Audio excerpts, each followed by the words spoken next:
With that said, is Venezuela the, I guess, next place for a proxy war between US and China and Russia? Could it be like a Ukraine now, or is that too early to determine that?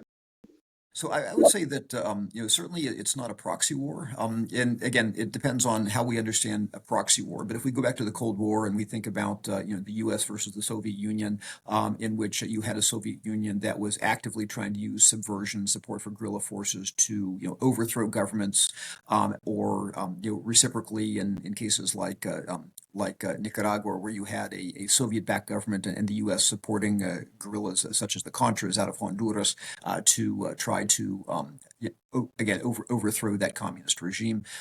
So when we think of proxy war, at least in the traditional sense, we're talking about the use of military forces, guerrilla forces, subversion to change government, usually in military and espionage ways.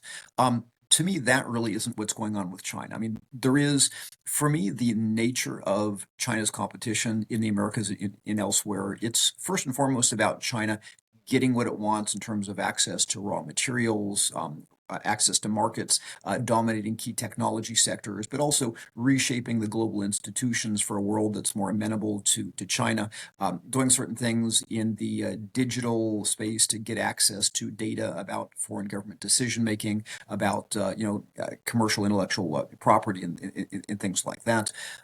It's about China using what they call people-to-people relationships again on the light side to be able to influence what people say or don't say critically about China, or recognizing China over Taiwan. In some cases, you see indications that those people-to-people relationships could actually be used for information providing, espionage, other things, and in time of war, that commercial presence without it necessarily being a overt military basing agreement or anti-U.S. alliance.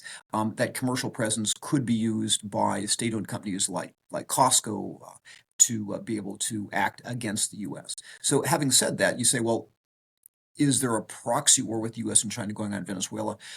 What I would say is really no. I mean, certainly to the degree to which the question is, to what degree is Venezuela open as a place where China can operate in the tech space, in the military space, and in other spaces, or do you have a democratic rule of law regime which still does business with China, but it does business with China in ways in which everybody's on a playing field, and there are not these kind of non-transparent predatory deals, which, in my judgment, affect both U.S. security interests as well as U.S. equities in time of war, but also U.S. influence in the region. So I think to that extent, the kind of struggle for influence in commerce and space and military is going on across the region. Venezuela is only one flavor of that, but I think certainly whatever happens in Venezuela, China as a key actor in Venezuela for quite some time, that Venezuela will be one of those battlegrounds in which that influence and strategic positioning occurs, in my opinion.